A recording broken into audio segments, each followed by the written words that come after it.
बिस्मिल्लाहिर्रहमानिर्रहीम। दोस्तों अस्सलाम वालेकुम, मैं हूं शाद और आप देख रहे हैं सुन रहे हैं शाद की बात।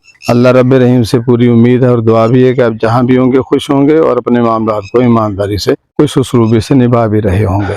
कहना ये चाहता हूं, अपना पैसा और अपनी इज्जत किसी के लिए दाव पर मत लगाएं।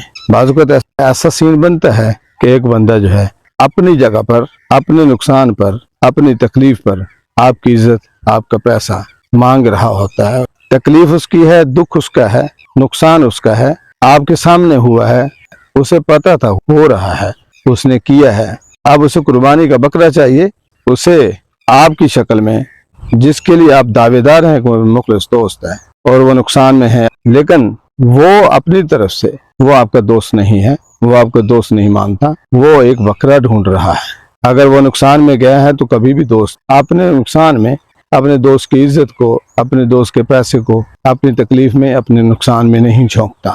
वो अपनी पैसे लुटा चुका, अपनी चीजें लुटा चुका, अब दोस्त को नहीं वो लुटाएगा अगर वो खालिस है तो। खालिस दोस्त, खालिस लोग कभी भी दूसरे लोगों को अपनी तकलीफ में, अपनी मुसीबत में जिम्मेदार नहीं ठहराते और ना ही उसका बोझ उनके ऊपर डालने की कोशिश करते, न डालते हैं। अगर कोई आपको कुछ मुसीबत में डालता है, आपसे पैसे ऐंठने की कोशिश कर रहा है, आपकी इज्जत दाव पे लगाने की कोशिश कर रहा है, तो ये मान ले कि वो आपका दोस्त कभी था ही नहीं। उसकी जगह पर कुर्बान होने के लिए, उसकी तकलीफों, उसके कारनामे की बनाई हुई खाइयों में भरने के लिए आप जैसा एक मटेरियल चाहिए था, आप जैसा एक स्टफ चाहिए था जो वो ढूंढ रहा था, आपकी शक्ल में उसको मैसर है। ऐसी कैफियत नजर आए। यहाँ आपको अकल से काम लेना है, होश के नाखून लेने हैं कि दोस्त को कभी मुसीबत में डालता नहीं है। अगर कोई ऐसा सीन बन रहा है तो उसको वहां से चुप करके निकलने में ही आफियत है, निकल जाना ही बेहतर है।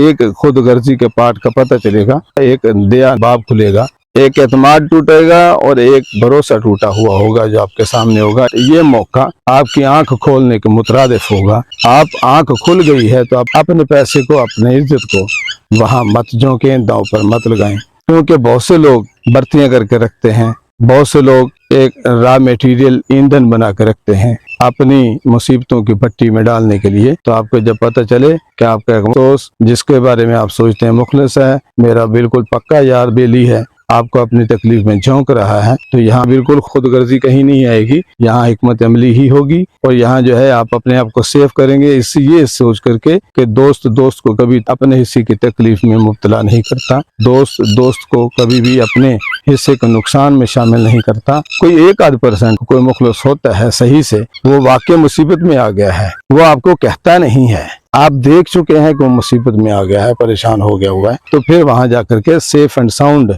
रहते हुए कोई चीज अगर करना चाहें तो वो कर सकते हैं। लेकिन ज्यादातर केसेस में यही होता है, जो आपको कुर्बानी का बकरा बनाना चाहता है वो आपका मुखलिस दोस्त नहीं है। क्योंकि मुखलिस रिश्ते, मुखलिस तल्लक जो होते हैं, कभी भी मुखलिस तल्लकात को, रिश्तों को भट्टियों में नहीं झोंकते, अपनी जगहों पर मुसीबतों में नहीं डालते। किसी को बुरा लगा हो, किसी को तकलीफ हुई हो तो माजरत। अल्लाह मेरा आपका हामी नासिर। वस्सलाम।